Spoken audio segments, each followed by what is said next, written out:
하나님 말씀은 미가서 5장 7절부터 9절 말씀까지입니다.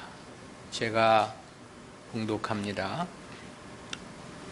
야곱의 남은 자는 많은 백성 중에 있으리니 그들은 여호와에게로서 내리는 이슬 같고 풀 위에 내리는 단비 같아서 사람을 기다리지 아니하며 인생을 기다리지 아니할 것이며, 야곱의 남은 자는 열국 중과 여러 백성 중에 있으리니 그들은 수풀의 짐승 중에 사자 같고 양떼 중에 젊은 사자 같아서 만일 지나간즉 밟고 찢으리니 능히 구원할 자가 없을 것이라.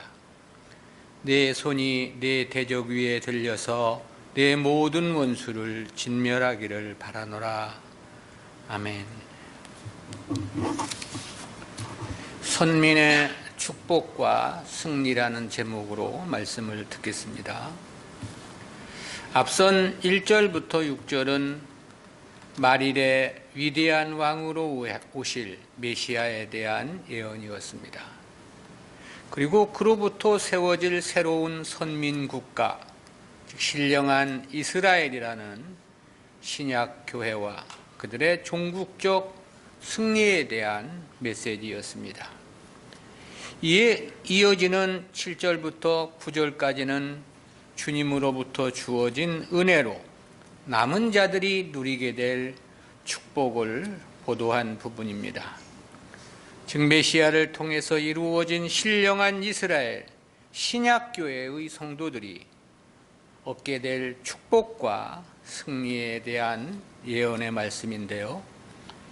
이와 같은 본단락은 구속사적 교훈까지 넷으로 구분해서 살펴보겠습니다. 첫 번째는 신약 선민의 축복입니다. 신령한 이스라엘, 즉 신약의 성도들에게 허락된 축복을 논한 7절은 그 내용이 셋으로 구분이 됩니다. 첫 번째 7절 상반절에서는 야곱의 남은 자는 많은 백성 중에 있으리니 그랬습니다. 본문에서는 신령한 이스라엘, 즉 신약의 성도들을 향해 야곱의 남은 자라 그렇게 표명을 한 겁니다. 이는 북이스라엘이나 남유다 어느 한쪽에 남아있는 자들에 대한 언급이 아니고요, 또한 어느 특정한 시기에 남아있는 자들과 관련한 말씀도 아닙니다. 이는 본장에서 일관되게 언급되고 있는 신령한 이스라엘, 즉 신약교회를 통해서 구원받을 택한 백성들을 가리킨 표현입니다. 이들을 남은 자라고 표명하는 이유는 신약시대는 하나님의 구속사의 경륜에서 종말에 해당하는 마지막 시대이기 때문에 그렇습니다. 전체 하나님의 구속사를 주님의 대속을 분기점으로 구분하면 구약과 신약으로 양분이 되죠. 그러나 구원 역사의 방편과 방법적 개념에서 구분하게 되면 셋으로 나눌 수 있습니다. 그 제1기는 원시 구속사로서 아담부터 아브라함 시대까지가 되고요. 이때는 족장 중심, 가족교회 공동체 중심의 구속사였습니다. 그리고 제2기 구속사는 아브라함으로부터 주님이 오셨을 때까지가 됩니다. 이때는 율법 중심의 구속사이면서도 민족과 국가교회 형태의 구속사였습니다. 그리고 마지막 제3기가 주님이 승천하신 때부터 주님께서 다시 재림하실 때까지입니다. 이때는 복음이 세계 만국으로 확장된 신령한 이스라엘이라고 하는 신약 구속사이죠. 본래 구원의 목적자는 창세전에 선택되었다는 것이 성경의 가르침이죠. 그렇다는 것은 이미 구원받을 대상들은 창세전에 확정되어 있다는 것을 뜻합니다. 근데 그중 제1기 구속사에서 구원을 받은 사람들이 있을 것이고요. 또 제2기 구속사에서도 구원받을 사람들이 있을 것입니다. 계시록 7장 5절부터 8절에서 보면 제2기 구속사에서 이스라엘 12지파를 통해 인맞은 자의 수를, 다시 말하면 구원받은 자의 수를 14만 4천이라고 말씀했습니다. 물론 이 수는 문자적으로 해석할 수는 없는 하나님의 수이고 상징수이죠. 근데 그 아래 9절에 보면 다시 신약시대 구원받을 자들에 대해서 언급하고 있습니다. 그런데 신약시대 구원받을 자의 수에 대해서는 아무라도 능히 셀 수 없는 큰 무리라고 그렇게 표현했습니다. 그리고 계시록 14장 1절에서는 그들에 대해서 역시 14만 4천이라고 밝혀주고 있죠. 이러한 말씀들을 종합적으로 보면 신약시대 구원받을 성도들은 남은 자들이 맞는 것입니다. 왜냐하면 제1기와 제2기의 구원받은 자들과 비교하면 3기는 남은 자들이 되기 때문에 그렇습니다. 근데 그 남은 자들에 대해서 많은 백성 중에 있으리니 그랬습니다. 이는 곧 신약시대의 교회가 이방에 세워질 것이라는 의미의 표현입니다. 여기서 많은 백성이라는 뜻 자체가 세상 만국 백성들을 지칭한 표현이기 때문입니다. 앞선 4절 하반절에서는 그리스도의 능력이 창대하여 땅끝까지 미치리라라고 말씀을 했죠. 그뿐만이 아닙니다. 본문과 대구를 이루고 있는 아래 8절 상반절에서는 야곱의 남은 자는 열국 중과 여러 백성 중에 있으리니 그랬습니다. 따라서 이는 주님의 대속 이후 전 세계로 확장될 신약 구속사에 대한 예언인 것입니다. 두 번째는 7절 중반절에서 그들은 여호와에게로서 내리는 이슬 같고 풀 위에 내리는 단비 같아서 그랬습니다. 앞선 7절 상반절은 신령한 이스라엘 선민교회 공동체가 세상 만국에 퍼질 것이라는 의미였는데요. 이어진 본문은 세상에서의 신약교회 공동체가 어떤 역할을 감당할 것인가를 밝혀준 말씀입니다. 그런데 그들에 대해서 여호와에게로서 내리는 이슬 같고 그랬습니다. 여기서 이 이슬로 번역된 히브리어 케탈이라는 단어는 일단 매우 긍정적인 의미를 나타냅니다. 이 단어는 하나님의 은혜를 표현하는 도구로 묘사되기도 하고요. 또 농산물을 자라게 하는 하나님의 축복의 수단으로 표현되기도 합니다. 그런데 중요한 것은 이것이 세상에 대한 성도들을 나타내는 상징적인 표현이라는 사실입니다. 또 단비 같아서 그랬는데요. 이에 해당하는 히브리어 라비빔이라는 단어는 하나님의 은혜의 선물로 묘사된 경우가 많이 있습니다. 이 팔레스틴 땅에서의 비는 이른 비로서 9월 중순에서 10월경에 내리는 비가 있고요. 또는 3월과 4월경에 조금 내리는 비가 있는데 이를 일컬어서는 늦은 비라고 칭합니다.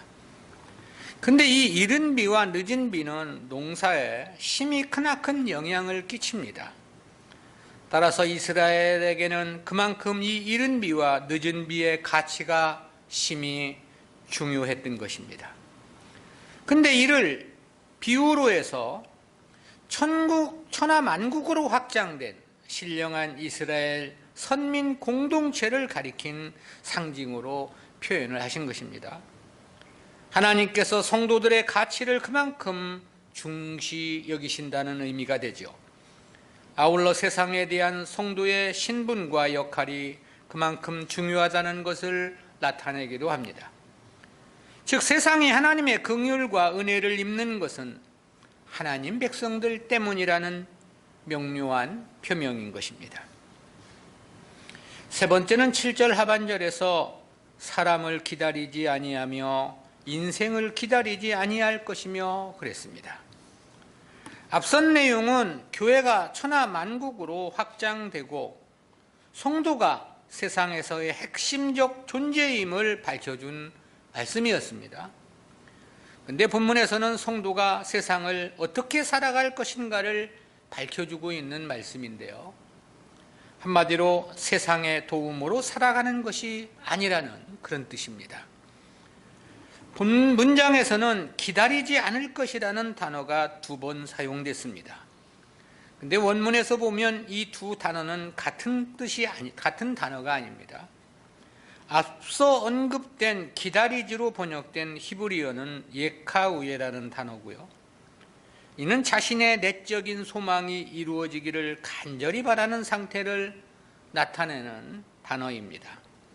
근데 뒤에서 사용된 단어는 예아헬이라는 단어예요. 이 단어는 어떤 대상이 다시 돌아오기를 기다리는 경우에 자주 사용되는 단어입니다.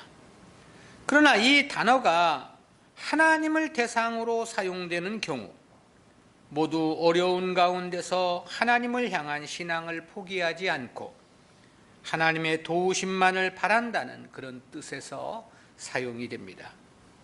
근데 이 기다림의 대상이 본문에서는 사람이며 인생임을 말씀한 것입니다. 따라서 이는 하나님의 백성들은 결코 세상 사람들이나 인생을 의지하지 않는다는 그런 뜻이 됩니다. 세상 것을 의존하여 살아가는 사람들이 아니라는 거죠. 세상 사람들과 함께 살아가지만 저들은 오직 하나님만을 의지하며 살아가는 사람들이라는 그런 의미의 표명인 것입니다. 따라서 이는 하나님 백성과 아닌 자들의 삶의 뚜렷한 경계선이라고 말할 수 있겠습니다. 두 번째는 선민의 강성함인데요. 앞선 7절은 신약 성도의 존재 가치와 관련한 말씀이었습니다. 이어진 8절은 하나님 백성들의 강성함에 대한 예언인데요. 이 부분도 내용은 셋으로 요약이 됩니다.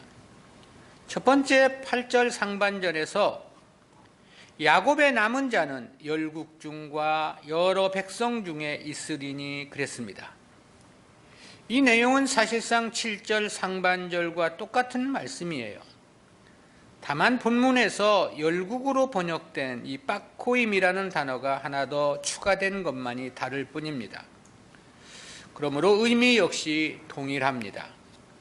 야곱의 남은 자, 즉 신약의 신령한 이스라엘 선민은 이제 세상 만국, 세상 만민 가운데 흩어져 존재하며 그 속에서 구원을 받게 될 것이라는 그런 뜻입니다. 과거 구약시대는 저들의 영토가 이스라엘 나라에 국한되어 있었습니다. 그러기에 하나님은 나는 아브라함의 하나님, 이삭의 하나님, 야곱의 하나님이라고 수없이 말씀해 주신 바 있죠. 그렇지만 이제 주님 대속 이후 신약 시대는 전 세계가 택한 백성들의 구원의 용토가 될 것임을 말씀해 주고 있는 것입니다. 두 번째는 8절 중반절에서 그들은 수풀의 짐승 중에 사자 같고 양떼 중에 젊은 사자 같아서 그랬습니다. 이는 신령한 이스라엘, 즉 선민 공동체를 사자로 비유하며 저들의 강성함을 나타내 준 말씀입니다.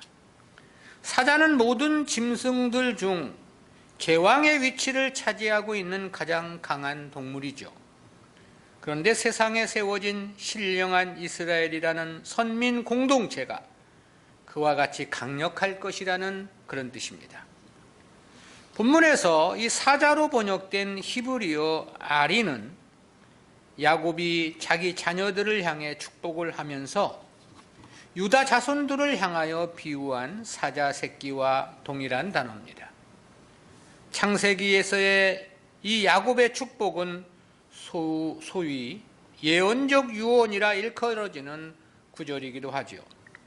이 백수의 왕 사자는 가장 위험 있고 두려운 짐승으로 군대에서도 최강의 용사를 묘사할 때 이를 비유로 나타내기도 하고요. 또 강한 정복자를 묘사할 때도 이를 비유하여 사용하기도 합니다. 특히 승리하는 이스라엘을 묘사할 때도 사용이 됐는데요.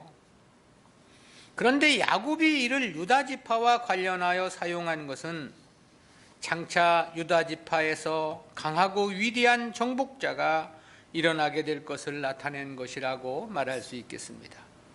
그것은 유다의 후손으로 근동의 패권을 차지한 다윗을 일컫는 것으로도 볼 수 있고요. 또한 여기에는 다윗의 혈통을 통해서 출생한 주님을 염두에 둔 예언으로도 볼 수 있습니다. 그런데 본문에서는 수풀의 짐승 중에 사자, 그리고 양떼 중에 젊은 사자라고 말했죠. 즉 야곱의 남은 자를 이렇게 표현한 건데요. 다시 말하면 신약의 신령한 이스라엘 선민을 지칭하기 위해 사용된 표현입니다. 이는 하나님 백성들로 이루어진 교회 공동체가 세상 어떤 나라보다도 더 강력하고 우월한 공동체임을 나타내주고 있는 겁니다. 즉 누구도 저들을 무너뜨릴 수 없는 강한 공동체임을 비유로 말씀해주고 있는 것입니다. 한편 본문의 문장에는 무엇 아내라는 의미의 전치사 빼란 단어가 2번이 사용이 됐습니다. 근데 이 빼라는 단어는 상반절에서도 2번이 사용되었죠. 그러니까 8절에서만 도합 4번이 사용된 건데요. 그것이 열국들 중에 또 많은 백성들 중에 또 수풀의 짐승들 중에 그리고 양떼들 중에 그렇게 표현이 됐습니다. 이 가운데 열국은 수풀과 대구를 이루고 여러 백성은 양떼와 대구를 이루고 있죠. 이 중 열국들이나 여러 백성들이라는 표현은 하나님 백성들이 거하게 될 곳에 대한 직접적인 표현입니다. 그리고 수풀의 짐승 중이나 양떼들 중이란 선민이 거할 곳의 비유적인 표현입니다. 이는 복음이 이방으로 확장되고 이방에서 구속사가 펼쳐지게 될 때 성도가 세상과 격리된 삶을 살 것이라는 그런 뜻이 아니고요. 그와 반대로 세상 사람들과 더불어 살아가는 새로운 양태의 삶을 나타내주는 예언입니다. 즉 교회는 세상 가운데 있어야 한다 그런 건데요. 아울러 성도들은 세상 사람들과 뒤섞여 살아가는 삶의 양태를 밝혀준 말씀이라고 할 수 있겠습니다. 세 번째는 8절 하반절에서 만일 지나간즉 받고 찢으리니 능히 구원할 자가 없을 것이라 그랬습니다. 여기서 이 지나간즉이란 표현은 하나님 백성들을 가리켜 한 말씀입니다. 그리고 이는 선민 교회 공동체를 대항하는 대적들과의 싸움을 비유한 표현이죠. 그런데 밟고 찢으리니 그랬습니다. 이는 선민인 교회 공동체에 대해서 그 누구도 위해를 가할 수 없다는 그런 뜻입니다. 앞서 선민을 사자로 비유했기에 여기서는 밟고 찢는다는 표현을 한 것입니다. 즉 대적하는 자들과의 싸움에서 교회가 승리를 거둘 것이라는 그런 의미가 되는 거죠. 물론 이는 물리적인 승리나 가시적인 승리를 말하는 것은 아닙니다. 진리로서의 승리, 믿음으로의 승리, 영적인 승리를 가리켜 말씀하고 있는 것입니다. 주님께서도 공생의 3년 동안 유대교와 다툼과 싸움이 끊임이 없었지요. 그리고 그 결과는 주님께서 유대교에 의해 순환을 당하시고 십자가의 죽음을 당하시게 되죠. 그럼에도 주님은 요한복음 16장 33절에서 담대하라 내가 세상을 이기었노라 라고 말씀을 하셨습니다. 주님은 분명 십자가의 죽음을 당하신 것입니다. 그럼에도 주님은 당신이 이기셨다고 말씀하고 있는 것입니다. 바울은 40에 하나 가만매를 5번을 맞았다고 그랬죠. 또 태장에도 3번을 맞았습니다. 그리고 한 번은 돌로 맞아 거의 사경을 헤맨 경우도 있었죠. 그리고 결국은 도끼의 참수형을 당함으로 육신의 삶을 마감하게 됩니다. 그러나 그는 패한 것이 아니었던 것입니다. 온전한 승리의 삶을 살았던 거죠. 그래서 그는 그렇게 고백하지 않았습니까? 디모데후서 4장 7절 8절입니다. 내가 선한 싸움을 싸우고 나의 달려갈 길을 마치고 믿음을 지켰으니 이제 후로는 나를 위하여 의의 면류관이 예비되었으므로 주곧 의로우신 재판장이 그날에 내게 주실 것이니 내게만 아니라 주의 나타나심을 사모하는 모든 자에게니라. 본문에서 성도의 강성함과 승리를 말씀한 것은 세상적이거나 물리적이거나 가시적인 것을 말씀하는 것은 아닙니다. 영적 승리, 믿음의 승리를 말씀하는 거죠. 이와 관련하여 그 누구도 택한 백성들을 이길 수 없는 것은 이미 주님께서 저들을 위한 대속을 완성하셨기 때문에 그런 것이고요. 그러기에 바울은 그렇게 말한 바 있습니다. 로마서 8장 36절 37절입니다. 기록된 바 우리가 종일 주를 위하여 죽임을 당케 되며 도살할 양같이 여김을 받았나이다 함과 같으니라. 그러나 이 모든 일에 우리를 사랑하시는 이로 말미암아 우리가 넉넉히 이기느니라. 마치 도살할 양처럼 그런 절망적인 현실을 맞이하기도 하지만 그래도 그 속에서 넉넉히 이길 수 있다고 또 이긴다고 이야기하고 있는 거죠. 세 번째는 선민의 승리에 대한 권면입니다. 앞선 8절이 선민의 강성함을 표명함이라면 9절은 선민의 승리를 권면한 말씀입니다. 9절이죠. 내 손이 내 대적 위에 들려서 내 모든 원수를 진멸하기를 바라노라. 이는 대적들과의 싸움에서 승리를 상징한 묘사인데요. 그랜드 종합주석은 여기에서의 네 손을 메시아나 하나님을 가리킴으로 해석을 했습니다. 베이커 성경주석은 하나님의 권능에 의해 들려진 교회의 손이라고 해석을 했던데요. 이러한 말씀은 이전 역사를 묘사한 경우에서 많이 사용되었다는 것에 주목할 필요가 있습니다. 그리고 그런 측면에서 본문을 바라보면 이는 출애굽한 이스라엘이 광야 생활을 할 때 아말렉과 전쟁을 했던 사건이 연상이 됩니다.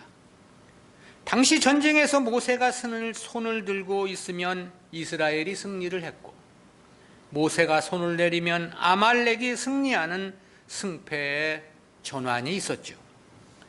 그때 모세가 피곤하여 손이 내려오자 아론과 홀이 모세의 손을 받쳐주어 결국 그 전쟁에서 승리를 하게 되죠. 본문은 바로 이와 같은 사실을 염두에 둔 표현으로 보입니다. 신령한 이스라엘, 즉 신약교회의 최종적 승리를 권면한 표현인데요. 대부분의 주석가들이 승리를 선언한 것으로 해석을 했습니다. 그렇지만 원어적 개념은 그렇지가 않습니다. 그것은 내 손이 내 대적 위에 들려서라는 문장과 내 모든 원수를 진멸하기를 바라노라라고 한 문장이 이 미완료 동사로 되어 있기 때문입니다. 이것이 미완료 동사인 것은 승리가 종결됨을 가리키는 것이 아닙니다. 계속해서 승리하기를 바라는 염원의 표현인 거죠. 그런데 앞에서 선민공동체의 강성함과 승리를 말씀하셨잖아요. 그럼에도 또다시 승리의 권면을 말씀하고 있는 것은 무슨 뜻일까? 물론 그리스도의 대속으로 구원은 승리로 완료된 것은 맞습니다. 그렇지만 지상의 교회나 성도 개개인의 승리는 여전히 필요하고 요구되는 것입니다. 진리를 보존해야 하고 남은 자 한 사람의 구원이 완성될 때까지 교회의 충성이 요구되는 것입니다.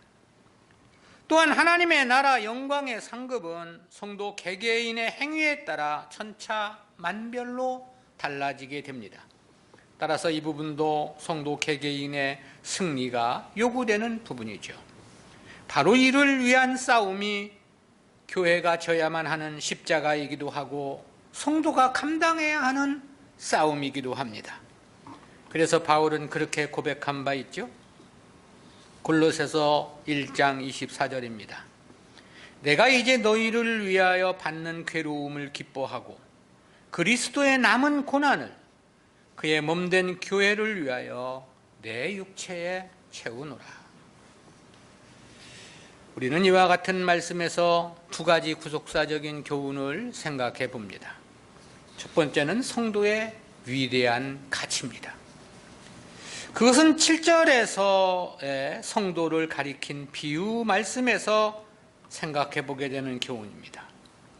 7절 중반절에서는 성도들에 대해서 여호와에게로서 내리는 이슬 같고 그랬습니다. 이는 성경에서 하나님의 은혜를 상징하여 사용되는 묘사라고 그랬죠. 팔레스틴의 연중 평균 강수량은 대략 600mm 정도라고 그래요. 근데 어떤 해에는 1200mm의 비가 내리기도 하고 어떤 해에는 고작 100mm 정도의 비밖에 내리지 않는다고 합니다. 즉 비가 내리는 양이 매우 불규칙하고 변화가 심하다는 거죠. 이 팔레스틴의 지형은 대개가 구릉지대이고 강도 그렇게 많지가 않습니다. 또 우기는 겨울에 집중되며 물이 흡수가 잘 되는 석회암으로 땅이 되어 있어가지고 물 보존력도 매우 취약한 것으로 알려지고 있습니다.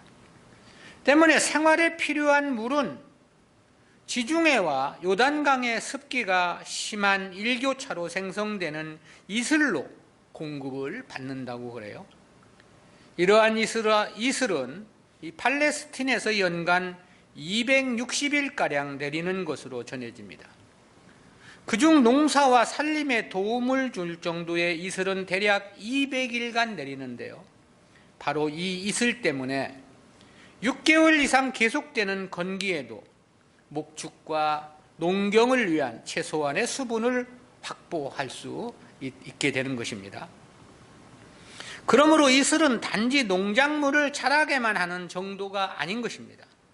사람들의 생명을 유지하는 데 없어서는 안 되는 생명의 공급원이기도 한 거죠. 그것은 역시 단비도 마찬가지입니다. 이 단비로 표현된 이른 비와 늦은 비는 이스라엘의 농경에 절대적인 영향을 미치는 비입니다. 그런데 이 같은 이슬과 단비를 하나님의 은혜를 가리켜 말씀한 게 아니고요. 세상에서 속해 있는 하나님 백성들을 비유하여 하신 말씀이라는 거죠. 그렇다는 것은 그들이 세상에 없어서는 안 될 존재, 세상에 생명을 공급하는 심히 소중한 존재임을 강조함이 명백한 것입니다. 실로 과거 구약시대의 이방은 아무런 희망이 없었습니다. 그저 세상에 태어나 하나님도 모른 채 살아가다가 죽을 수밖에 없는 운명이었던 거죠. 그리고 최종 심판을 받게 되는 것 역시 피할 수 없는 운명이었습니다. 즉 영원한 생명과는 완전히 단절된 캄캄한 암흑이었고 절망이었던 거죠.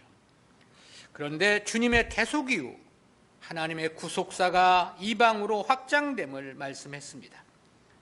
그렇다는 것은 곧 이방인의 혈통을 통해 택한 백성들의 출생이 이루어질 것을 의미하는 거죠. 따라서 복음이 이방에 들어오고 이방 곳곳에 하나님의 교회가 세워지는 놀라운 역사의 변화가 있었던 것이죠.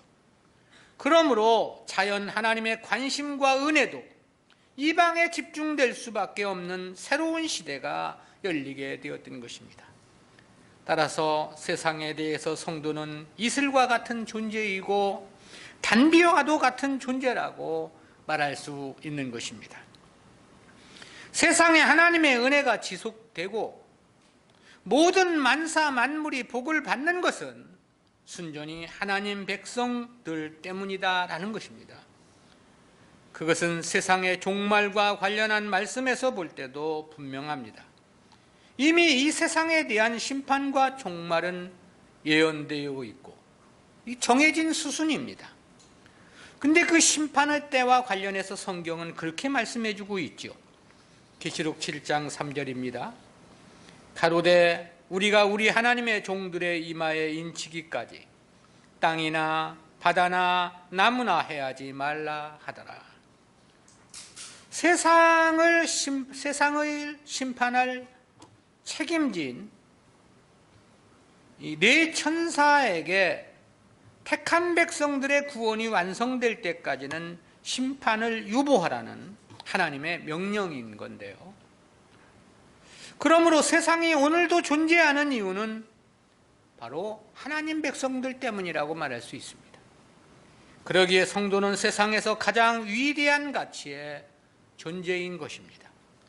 사람이 살아가는 것은 신체의 거미줄처럼 혈류가 뻗어 있고 그 혈류를 타고 생명이 공급되기 때문에 그렇죠.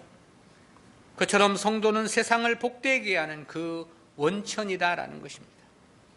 그것은 그들이 하나님의 사랑의 목적자들이기 때문에 그렇습니다. 성도가 자신의 신분도 모른 채 세상 사람들과 같은 삶을 살아서는 안 되는 이유입니다. 믿음의 지조를 지키며 성도의 본분을 다해야만 하는 것이죠. 그들은 결코 세상 사람들과 같은 삶을 살아서는 안 되는 거룩한 하나님의 선민, 위대한 하나님 백성들이기 때문에 그런 것입니다. 두 번째는 신령한 이스라엘 선민의 특징입니다.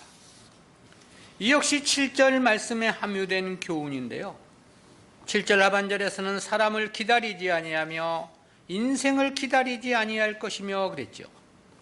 이는 하나님 백성들은 절대 세상을 의지하거나 사람의 도움으로 살아가는 것이 아니라는 뜻의 메시지라고 그랬습니다.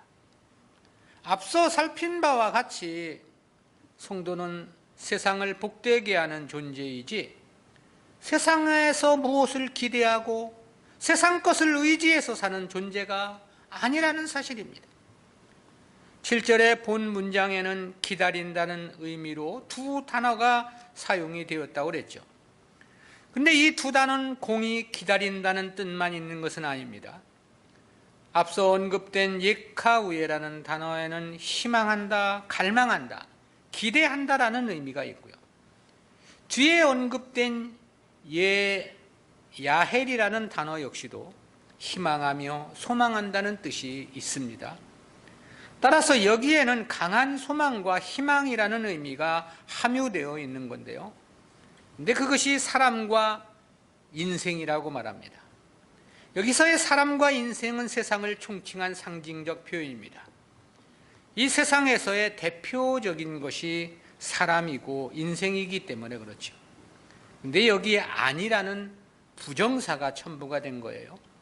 그러기에 성도는 결코 사람을 의지하거나 세상 것을 소망으로 살지 않는다는 강력한 메시지가 함유되어 있는 것입니다.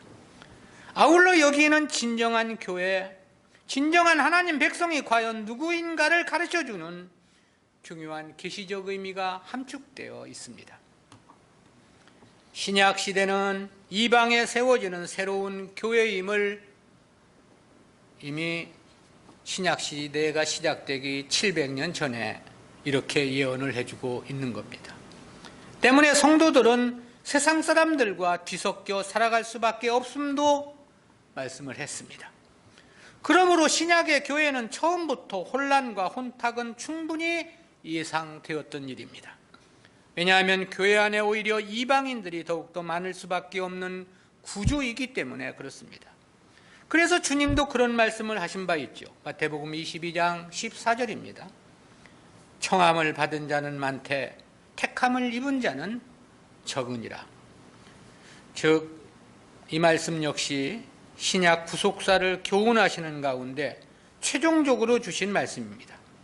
신약의 교회 안에는 오히려 택함을 입지 않은 사람들이 더욱더 많다는 거예요. 그래서 주님이 그렇게 말씀하신 바도 있죠. 마태복음 7장 22절 23절입니다. 그날에 많은 사람이 나더러 이르되 주여 주여 우리가 주의 이름으로 선지자 노릇하며 주의 이름으로 귀신을 쫓아내며 주의 이름으로 많은 권능을 행치 아니하였나이까 하리니 그때 내가 저희에게 밝히 말하되 내가 너희를 도무지 알지 못하니 불법을 행하는 자들아 내게서 떠나가라 하리라. 주님은 주님의 이름으로 주님의 일을 하는 사람들을 향해서 불법을 행한 자들이라고 그리고 그들을 내어 쫓을 것을 말씀했습니다. 그 이유는 분명 저들이 하나님의 택한 백성들이 아니었기 때문일 것입니다.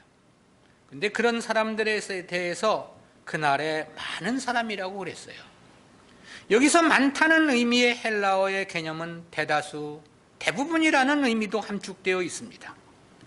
주님의 일을 한다고 하는 사람들 대다수, 대부분이 결국은 쫓겨날 수밖에 없는 인물들이라는 그런 뜻이죠.